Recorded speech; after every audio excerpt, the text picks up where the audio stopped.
Welcome to Rock That Relationship, a podcast about all things relationship with Corey and Tracy. Now let's get real and start creating relationships that rock.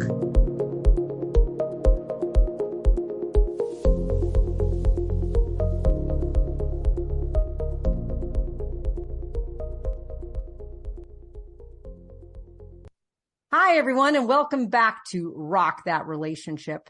Tracy and I are here today to share with you a little bit about love. Well, that's kind of what we do all the time, but today it's going to be a little bit different. We're going to actually explore a little bit about our first loves, our current loves, all the love along the way, and our experiences falling in love. We realize that we've spent a lot of time interviewing a lot of people and have heard their stories, but we haven't gotten a lot of backstory from Tracy and I. And so we're going to share that with you today. So Tracy, how do you feel about us talking about our backstories? Great, because I love to talk about myself. That's why we have a podcast. That is true, right? Even if we're the only two people who listen to it and our 4 super fans. No, we do have super fans. We do have a lot of super fans. We're really appreciative of that. Yes. Yeah, but I think sometimes it helps to hear other people's stories. And we were really lucky along the way to interview lots of folks about, their experiences. And we've done this in various seasons. We've talked about breakups and we've talked about healing.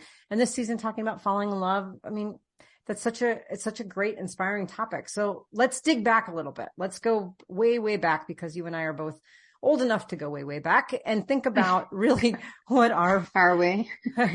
Well, I was thinking about my first love. I mean, my first crush was almost 40 years ago. So yeah, for me, it's going to be going way back. So let's start. I'm going to start with you, Tracy. Tell me about your first love. Who was it? Or you don't have to use a name, but what was the experience? How did you meet? How did you know? This is the story of lesbians in the 80s. It's not pretty. Oh my gosh. We could make a spin-off. Let's make a like a pre-L Word spin-off of just you and me talking about love, lesbian love in the 80s. That's going to be the name of our new show. We have to get some ugly sweaters. Okay. Mine is a little complicated because it involved a woman who was also in a relationship with her boyfriend at the time. Wait, so when you say also, do you mean you were also in a relationship? You were in a relationship with a guy, or she was just No. Oh no, she was in a relationship with a guy and wanted to be in a relationship with me. And then they both wanted to be in a relationship with me. And I was not into that in any combination except for just being with her, but that didn't occur. So I was in college. It was the late 80s, early 90s. It was 92, 91 or 92. And she and I worked together. We did this recycling thing. We also were vegans and doing all this animal rights stuff together. And, I guess we fell in love or whatever happened. And I had a summer art class and he was in the class next door to mine. So we would get there early and sit there. And he started out the first month, saying, oh, you should get on with me or with both of us or something. And I was like, no, that's not happening. And then he was like, oh, you should just be with her. And I was like, what is going on? No, I'm not into any of this. And then she and I went to one of the gay dances. They had gay dances called the Lesbian and Gay Student Union. It was I forgot what it even was, but that's pretty progressive for the time though. I know, but our dances were in the basement of a pizza parlor. And I was so weirded out because I was so not out. I'd known I was gay since I was 14, right? But in those days, you kind of had to keep that even on the down low a little bit to yourself. And so I went to the pizza parlor dance with her and I was like, oh my God, go to the bathroom with me so I don't get molested by one of these lesbians, And I was just freaked out by seeing guys dancing together. It's so interesting to look at life now versus then, right? People would not even blink an eye. I mean, around here anyway. And I was like, whoa, what are these people doing? What is happening here? And then it's funny because I asked her to be my gatekeeper, my guardian in the bathroom. And then I ended up with her later. But, this is really a terrible story. So I just had a dream like that night about kissing her. And then we kissed outside of a party once. And then we decided to get together. And so she made a mixtape for the event and we did. Oh my gosh. We had sex at my apartment. And wait, no, go. I'm more interested in the mixtape than I am anything else. No. Do you remember any of the songs on your mixtape? Was it like a love mixtape? No, like, she You're the made one. It. No, yeah, it was like, no, I don't remember. It was for the event of the thing. So it turned out that he was outside the entire time, which I found out later. And then he was jealous, and then it just got very weird. And then I was like, just tortured that I had done this, and I took the mixtape, and I remember I took, the tape of it out. And so I strung it all over my room. So my room was just this mixtape hanging there, all the tape hanging. Oh and we were still friends. We still worked together, and she still hit on me. And I was like, I don't want any part of this. This is craziness, right? And I don't want this. And so unfortunately that led me down the path of hitting on someone and asking them, a woman, out to make that woman jealous. And then I ended up in a 4-year relationship with the next one. Oh my gosh. And it wasn't a good relationship. Oh my gosh. Okay. So there's a lot to unpack here. Besides, again, I really do want to honor the mixtape situation. So, okay. Do you feel like that you had more of like a crush on this woman, or did you feel like you were actually developing emotional connection? Like you were falling in love with her? I'd say falling in love with her. Yeah. I saw her years later, and I really cared about her a lot. But she told me later she couldn't come out of the closet because her mom was a lesbian. I'm like, what? Oh.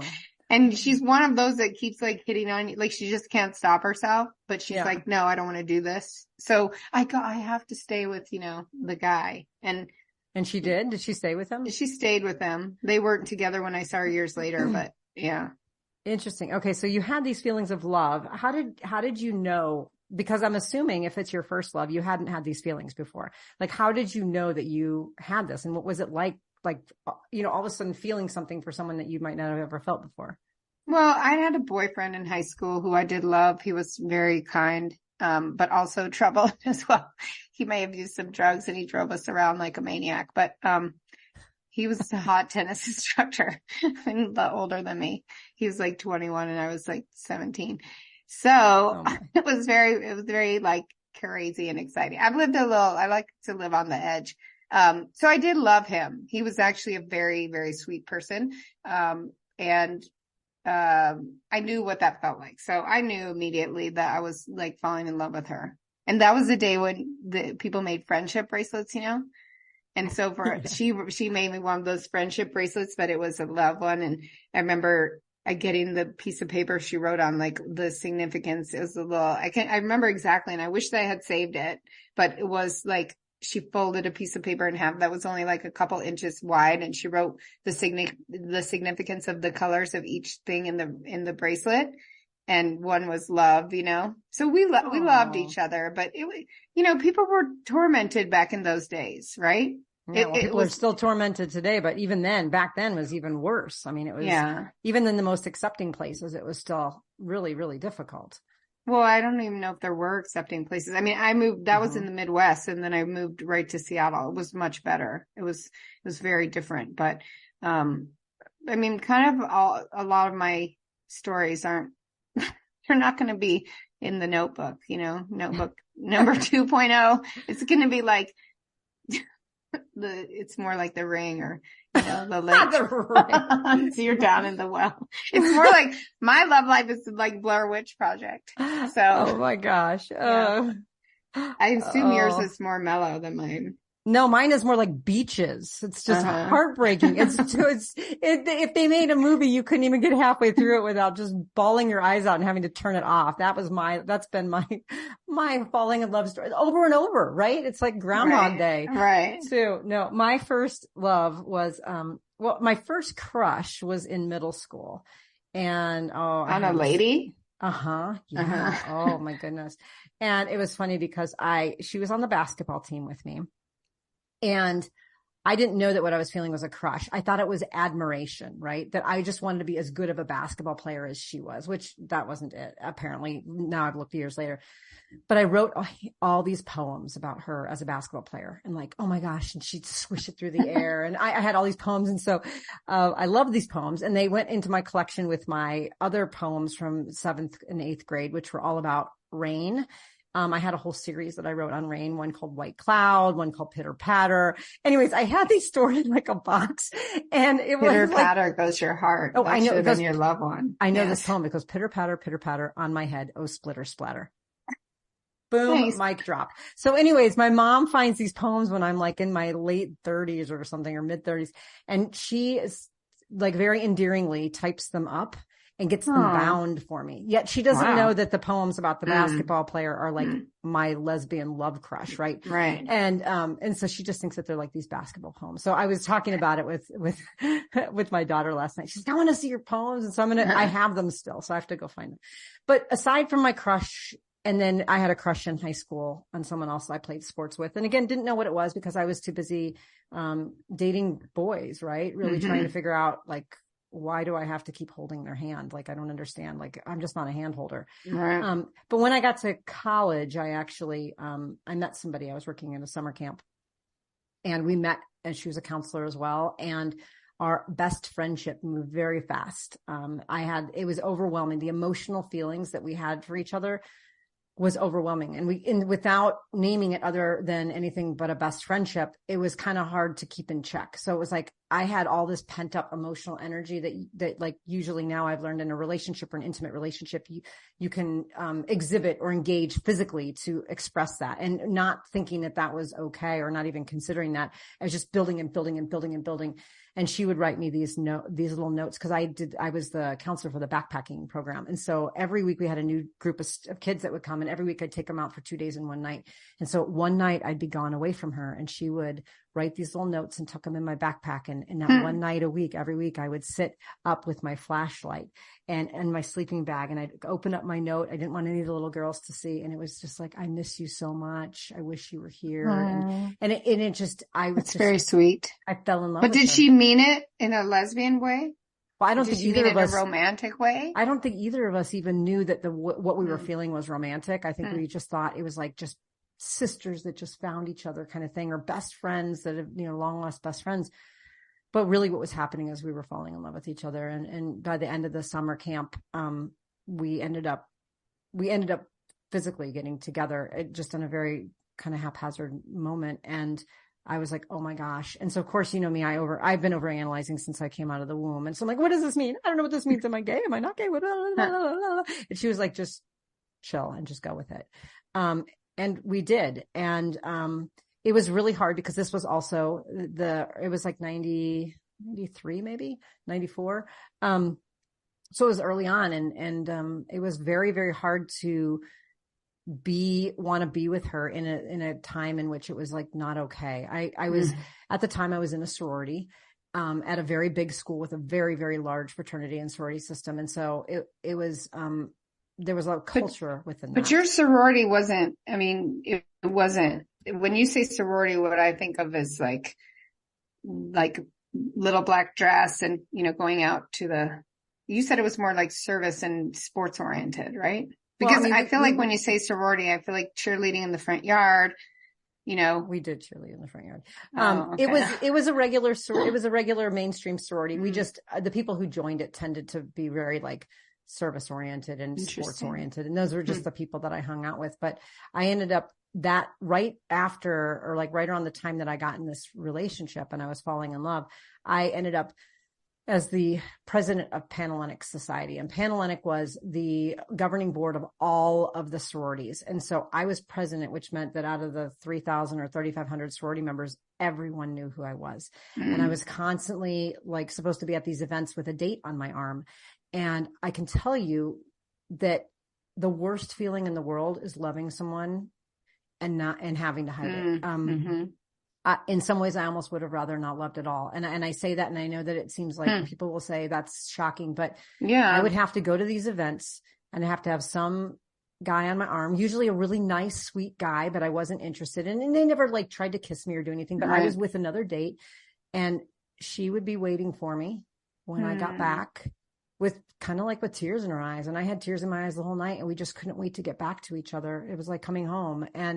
But we had to hide this, and we hid this for a long time. We hid this for like a year and a half, and it was so hard. And do you think it took a toll on the relationship? Do you think that affected the relationship? Like, would it have been different? Like, between the two of you, the dynamic, like if you could have been out. If we could have been out, in some ways, I don't know if that would have made the love stronger or not. Like there's almost something about having this kind of secret that made us feel like our love was pent up for each other and we could only show it at certain times, that made it feel more intense for me.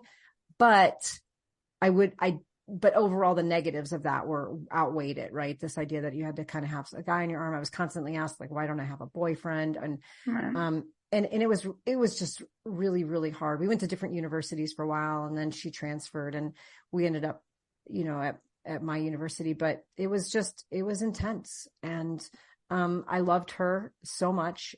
She ended up, wanting to be with a guy, and she met somebody who wanted to date her, and she wanted to date him. And I remember her. Is she with men now? Yeah, she's married. Well, she was married. She's living with someone. She has kids, and she's I don't think. Wait, so what did she say to you to explain that? Because you said earlier she was saying just go with it. Yeah, and then she was like, we both just were tormented by the being in the closet thing so much that she just was like, I want to give this a try. I want to go but you're still my best friend. I remember that, but you're still my best friend. And I said, I don't know if I can be, because I don't know if I can watch you love someone else when I want you to love me. And it was really, really hard. It was, and we ended up going our ways. I graduated, and we didn't, we haven't seen each other in like 30 years. We've talked and we've texted and stuff, and we reconnected more recently. But, I remember that feeling of love. I've never had anything even come close to that with any relationship since then, partially because I think she was my first love, but also, the intensity of being in the closet just elevated everything to this place that, and from that point on, all my other relationships have been out of the closet, and they sort of unfolded like what you would imagine a typical relationship. But this was so intense, and I have never felt anything like this before, like a longing for, a craving for someone, missing someone when they're in the other room. I mean, it's probably all the factors of like codependency, as any one of our experts would say. I was going to say, this sounds a little bit like kind of like, I don't know that I would want this type of a relationship now. You don't want that now. You couldn't even get anything done. You couldn't even live. If you miss somebody who's in the next room, you're not going to be able to function. I know, but there was something about, like, it did feel like The Notebook. Like, is it because my story, right? But The Notebook, like, yes. How realistic is that? Number one, I mean, there are some people who meet and they're together, from the time they're young, but I feel like that happens, that kind of stuff happens for most people, like in high school, I think, like straight people, because they can be openly dating people in high school. And that's what I noticed, is that being gay, kind of a lot of things, mile markers or whatever you would call, like, were delayed because you know what I mean? I didn't want to date. I mean, I dated that guy in high school, but I didn't date other high school students. I wanted nothing to do with them. And so to like actually really be into someone, you know what I mean? Mm-hmm. To like be fully present with someone. I think that happened later. Probably doesn't happen later now at these times, because people are pretty open about who they can date. But it's like you're having that kind of high school love in college.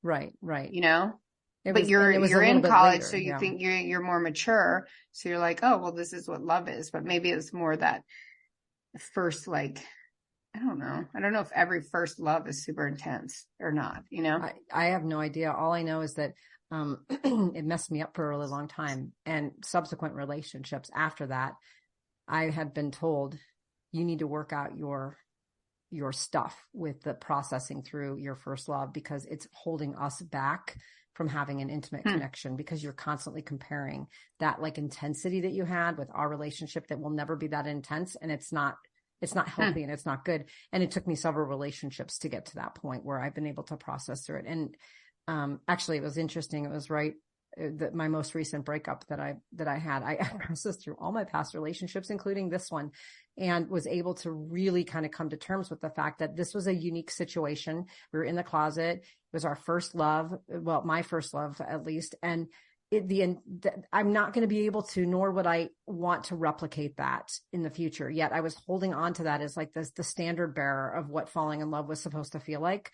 And every time I was with somebody else, it was like, I didn't feel like what I felt like with her. And therefore there must be something wrong, when really it's just, there was probably a lot of intense. I don't think that I could have lived with that intensity in every other relationship. It was exhausting. It was emotionally exhausting.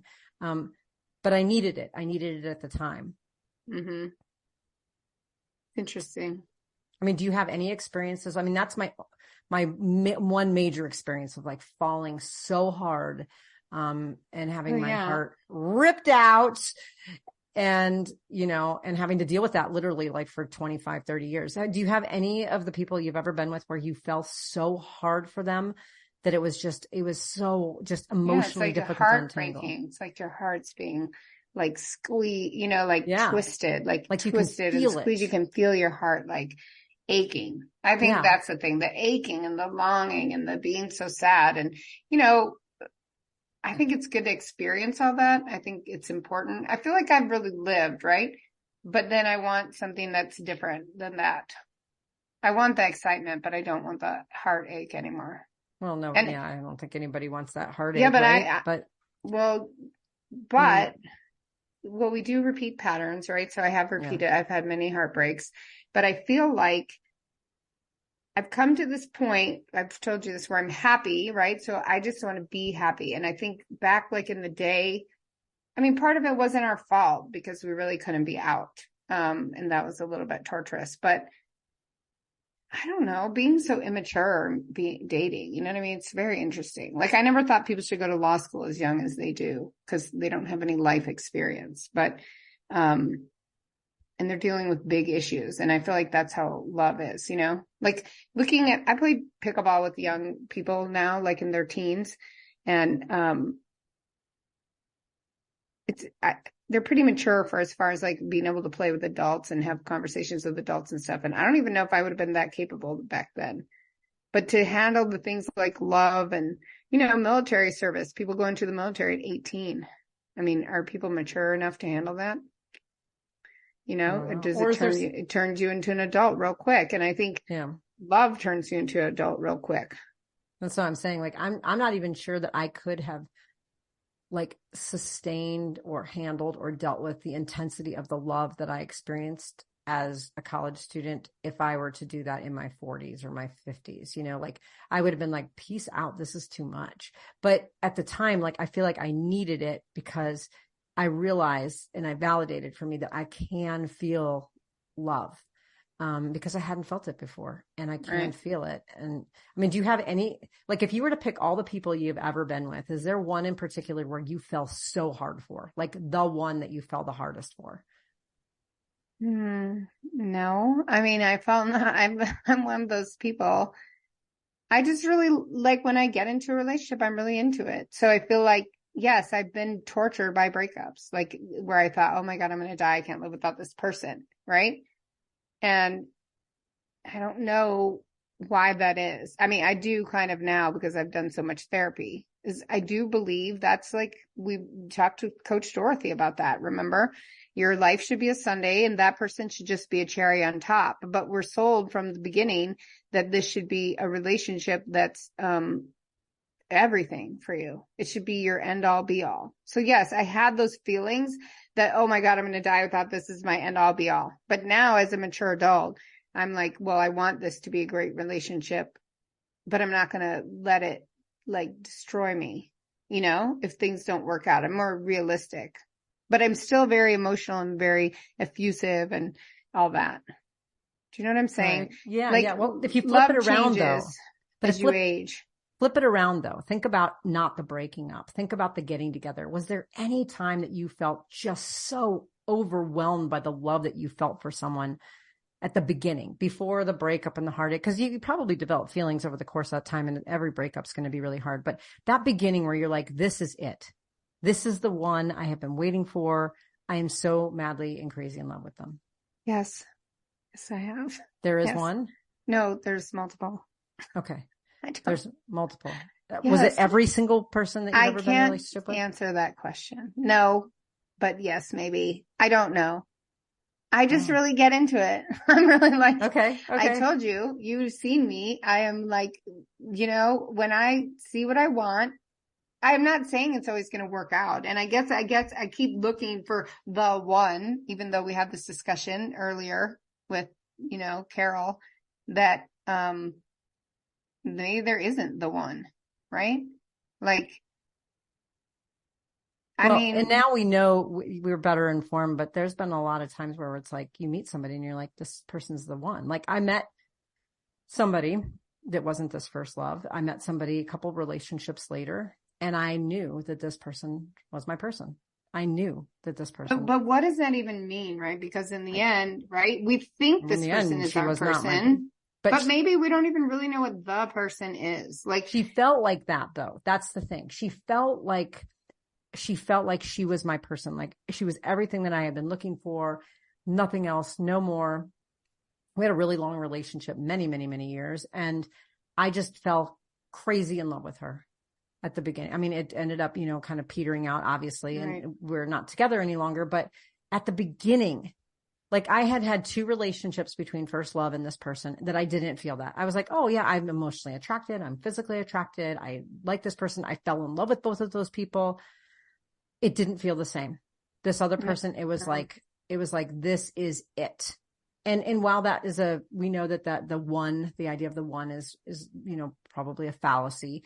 The idea is at the time I felt like this is the one, and I was crazy and madly in love with her.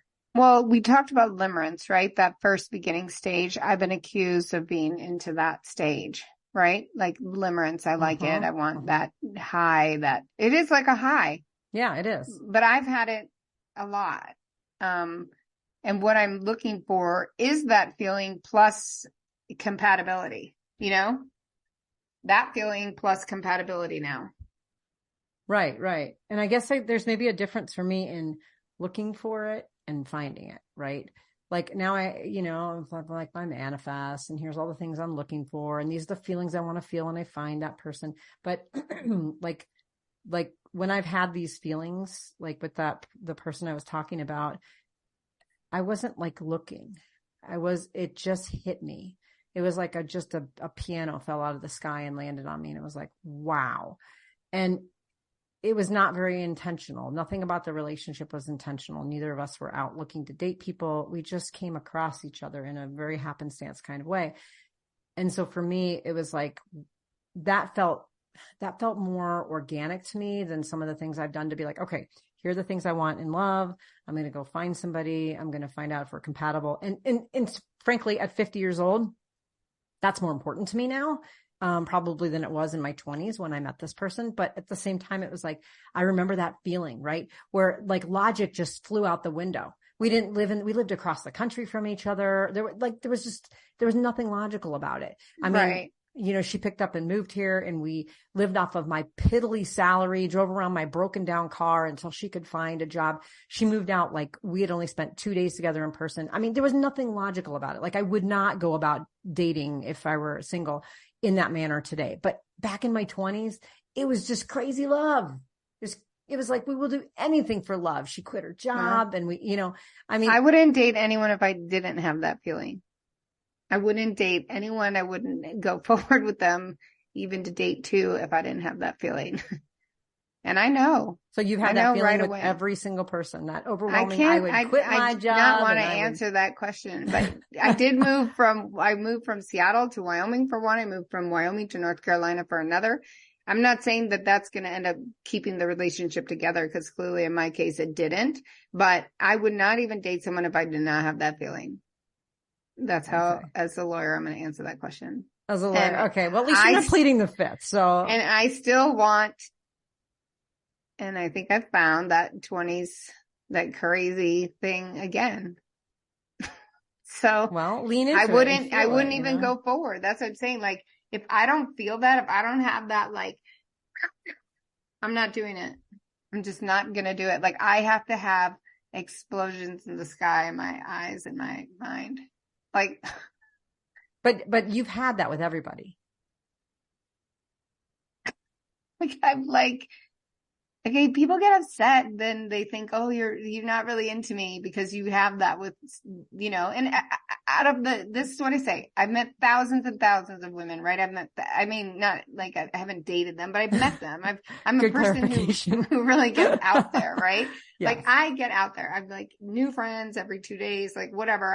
I want to be in the world and engaging and connecting with people, but that super connection is like huge, right? Like it's like, I need that to proceed forward with anybody. Okay. So what does falling in love then feel like for you? Well, it feels like the greatest drug that ever was invented. Okay. It is euphoric. It's okay. Euphoria. If I don't have euphoria, I'm not going forward. And some sleep deprivation from staying up and talking all night.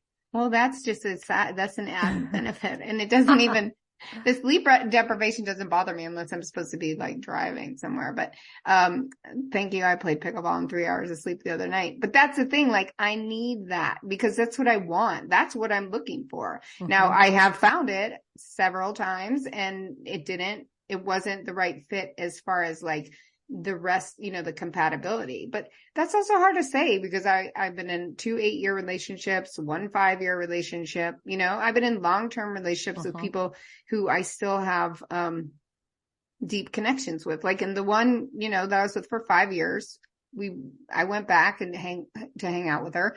And it was clear to me once I got there why we had broken up. Right.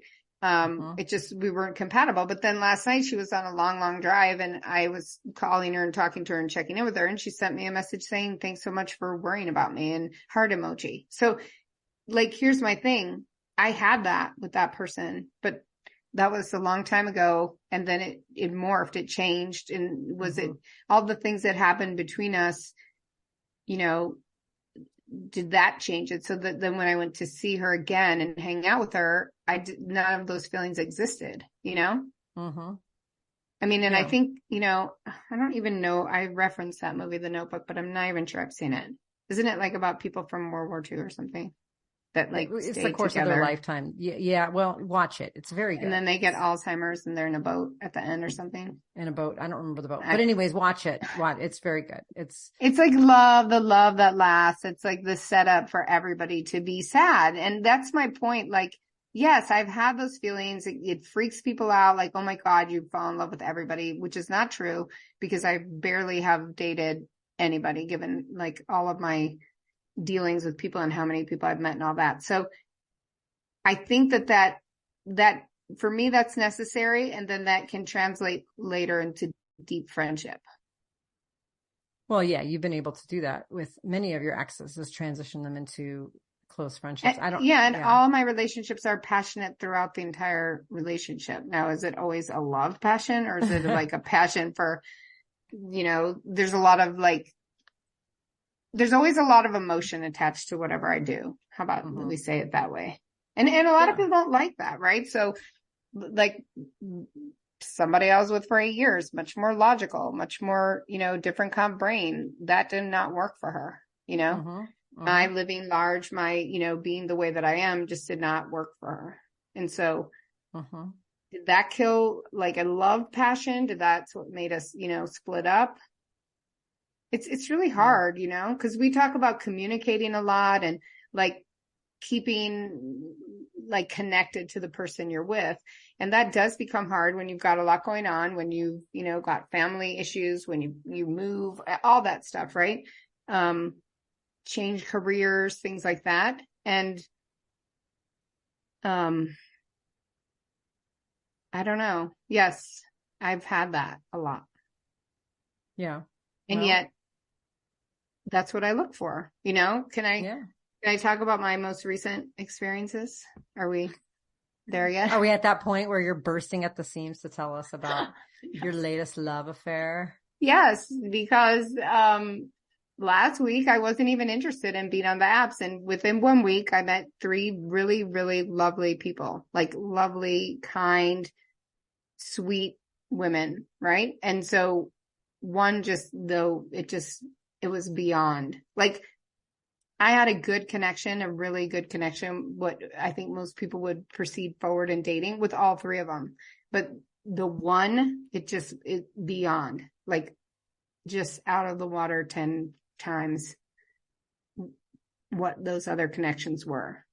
Okay. So what made it beyond though? Like what were you feeling inside that made I am feeling it right now. And I'm getting texts about it while we're on the So what are those feelings though? Because, you could say it's like I feel like my entire, like I'm just, the only thing that bums me out now is having to work and get, distracted. But it's like, yeah, if you were to make me into a cartoon right now, I'd be that thing, with a Pepe Le Pew with my heart like beating out of my chest, my eyes bugging out. And then like, what do you call that? Like fireworks coming out of like, it's like you'd see them coming out of my mind. Like my mind is on fire. Like I think to like that person. So the one out of the three, she made my mind like explode. Like just, it's so stimulating mentally and emotionally that it just blew everybody out of the water. And I know from regular experience that those other two would make great relationships also. But this is like, it is euphoric. Wow. All right. We're going to have to keep tracking this through well, we can through episodes. The seasons. Yeah. Right? Just update. All the seasons. We'll do a little update and, and that's the thing is like, I know the universe did clear the deck of those other people for a reason. And like and I've kept those people as friends, one that, it's interesting. We were very interested in each other, but we're very far away from each other. And so we both at the same time felt the desire or that we needed to transition. But she had said, I think we need to say goodbye. She happened to be in Germany. And I was like, hey, I was going to send you the same message. Look, I met somebody and I'd really love to stay friends. And she's like, oh my God, that would be great. And so now she's telling me she met a lady, in her favorite town near where she lives. And so I'm like, that is so awesome. Right. So I know that could be a great relationship. Like even transitioning of friends, it's like great. But what I have now with the other person is it's like mind expanding universe. Like I feel like I'm on like a spaceship, like going to the greatest place in the universe. That's how I feel. So, that's awesome. Have you felt like this before with other people? Or is this different? Similar. I've felt similar, but I think that this is beyond anything I've ever felt for anybody. Really? That's a bold statement. Yeah, all right. Oh my goodness. I mean, we did spend 7 hours on the phone the other day, 5 of it in one contiguous time where I thought 5 minutes had passed. Wow. And then 2 hours later. So 7 hours in one day. And it was like, I didn't even notice that time passing. Mm-hmm. That's how I become. And like with people that I have, other people I've fallen in love with, there may not be that same compatibility and that desire for that level of connection or the things. But I think, now we're both over 50. We both have very similar histories, work and stuff like that, like seeing the things we've seen and like don't have time to waste. So we're not like holding back, But I also think like we talked about this morning is like, why was this time wasted over here with this person that maybe you weren't as compatible with? And then we find each other and we're super compatible. And I feel like, just like I posted about you on Facebook yesterday, you asked me to stay here for 6 months after a breakup and just settle down. And that was 18 months ago. And I'm still here and I'm still like, it's been a real place of like healing and resetting and actually learning to, as I've talked about before, love myself. And that's why I feel like because I love myself, because I love my life so much, I found somebody like that. Wow. And I manifested the things that I wanted and they appeared. Uh-huh. And they're all in that tiny, adorable, little, cute cherubic package. Oh my goodness. Oh my goodness. All right. This So, it's so funny because we were talking about doing this episode. This was way before you even met this person. So it's almost like if anything, I think you worst case scenario, you simply manifested her for this episode. Just so we have something to talk about. There'll be no worst case scenario, but that's the thing. Here's the thing. I can take all of these feelings and this energy and all of this. And now, because I have a therapist, I have a coach who's our former astrology guest, Bethany. And I have, like supports and friends that I'm not going to mess this up. Like I will not mess this up. I won't. I would be an idiot if I mess this up. So that's the mature part, right? I still get to get that, what I need, the love and the feeling. And then are we compatible? And that was part of our 5-hour talk, was trying to figure out if there were areas where we weren't, or if there were going to be things that were deal breakers, Yeah, well, I'm going to be excited to follow along. I mean, I know that we're not necessarily recording it as like a reality show, although it could be really interesting. But I will get my reality show almost every day when we go hiking or walking. You're going to get your reality show when we go out this weekend. So, I know I'm going to see it all come to fruition. So, well, I think, it's been probably really cool for our listeners to hear a little bit about our backstories and our current stories, right? Like you're in a state of this bliss right now, whereas, I'm in love with somebody, but we're 2 years in, right? And so it changes, right? And we've talked about that on the podcast, is how, that changes a little bit. You're not any less in love, but it becomes kind of like a mature stable as opposed to the limerence and stuff. But you guys are both like that too, though, right? Like, and observing you, do you want an outsider's observation? Do I want this? You really love this person and they really love you. I mean, she really loves you. And it's interesting to watch because you are more, I have to, is this what I'm feeling? Should I put in my chart? I don't know. I need to figure out if this could be this thing. And I've watched as this has deepened, and with every kind of growth thing that you do, both of you, it's actually made your relationship deeper and better. And I'm actually, pleased to see that. But you and we follow just a different way. And you look at me like I'm insane. And the way that I literally could just go outside and start skipping right now. I could probably. And you should. Don't let anybody trip you up in that. You should go skipping. And, I have done that before. I remember the person, like I said, that she moved from across the country and we had a relationship for over a decade. And I remember before she had moved, we'd be up all night, on the phone and you hang up, no, you hang up, no, you hang up. And then I was riding my bike to work and whistling. I mean, I was literally out of a 1950s TV show. And so Twitter-pated. I learned that word this morning. Twitter-pated. I was Twitter-pated. And so I've had those feelings, and I had those feelings at the beginning of the relationship that I'm in. You remember I used to call you, whenever I had a date set up with her, and I would call you or text you and I'd be like, 8 hours and 42 minutes until I get to see her. And I did that for the whole first year. It was I can't wait to see her. 4 days and 3 hours and 6 minutes. And it was oh my God, have you lost your mind? And I was no, I'm just really excited to see her. And that's how it showed up in this relationship. Every relationship, that excitement has shown up really differently. And for that, It was just I kept counting down the days. She was recently gone and for 2 weeks. And I remember it was how many more nights do we have until But you weren't a tortured teenager either, no, right? Thank God, because that was so hard. Right. You're still able to have this deep love that I'm actually seeing and not act like the person that I'm dating is in a different city, 500 miles away.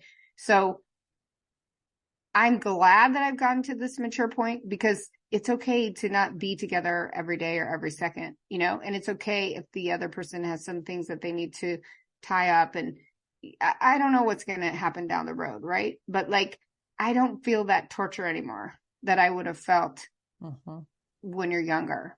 Right. Well, I mean, you have the torture of being young, and then double that up with the fact that, you know, trying to be in the closet or be in environments that were not supportive of being out. I mean, there's a lot going on there. You're like, and then you're also just not developmentally there yet. I mean, you don't even really fully develop your brain and your mature emotions until your mid-20s. And so here, you know, we are at a younger age trying to deal with our own human development, trying to deal with being in the closet, trying to deal with first love. I mean, all of that is super confusing.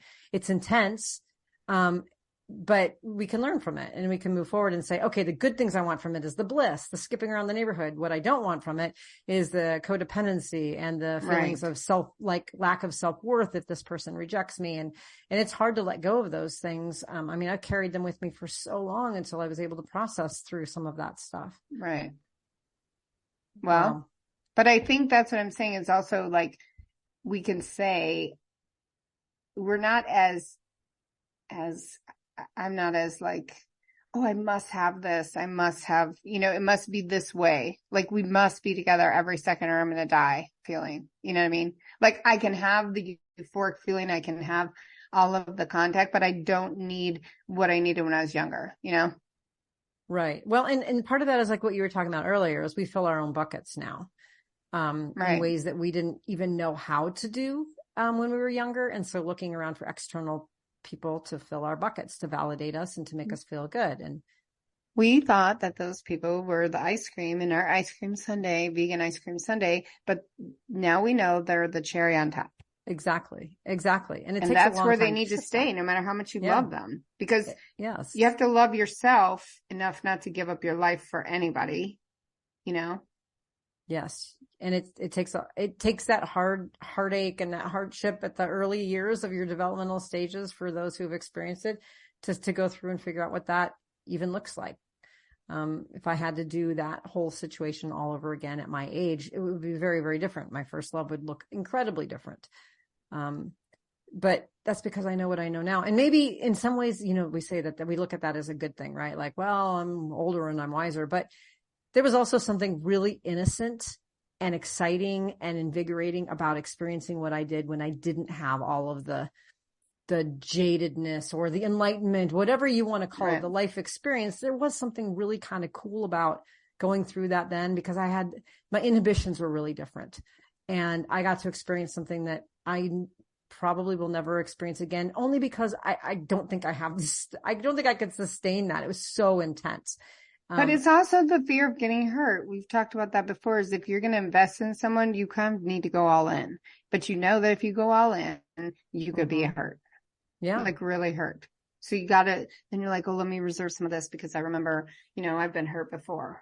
Right. And even if we do that, like not consciously, right. Where we put a little bit of guardrails up because of life experience. And, so it's such an interesting situation how the way that we fall in love in some cases for you has looked the same for many people over the years. And for me, it really shows up differently depending on how old I've been or who it's been with. And so it is, I guess there's just really the moral of the story is there's no real one right way to fall in love. Just as long as it feels authentic to you, you know, and to do it your way. So go skip, Tracy. Go skip. I'll come over and skip with you. I'm so excited. I'll skip with you. I know. You will tomorrow. I will. I'm going to text right now and then I'm going to. Okay. So, all right. Well, thank you for this wonderful conversation. I do look forward to the follow-up. So, and I'm sure that our listeners, that this is, you know, they're going to be like, oh my gosh, what's the next episode? What are we going to find out? So it's unfolding in real time. We'll leave everybody on a cliffhanger, right? Yeah. And I just want everyone to know that I didn't think that this would happen again. Like we had, you know, in this season, Carol on, and she said, you know, you and I, Tracy, we're single and we're okay with that. And I was like, whoa, I don't know. I'm really happy. I didn't say I wasn't ever going to date again. And then I was like, up until last Wednesday, I'm like, my life is so happy and full and complete. I don't need to date. And then something made me get online. And then I met literally an incredible connection. So you just don't know. And you can't be bitter, and you got to just open yourself up to the possibilities that the universe has for you. Exactly. Just live it up. Awesome. Now someone help me get a different job. Okay. All right. Okay. Well, good. You can go skip around for now and at least be elated about this. Yeah. All right. Well, thank you for the awesome conversation and always talking about some of the coolest stuff that we get to talk about, and our listeners who hang with us and enjoy it. And hopefully y'all get something out of this. I know for me, I'm getting a lot out of it. And so until we chat again, go out there and rock those relationships. If you liked what you heard, check out our show notes for resources from today's episode. Make sure to follow us on Facebook and Instagram under Rock That Relationship, and go to our website at rockthatrelationship.com for updated episodes and more great information. Thanks for listening. Now go rock those relationships.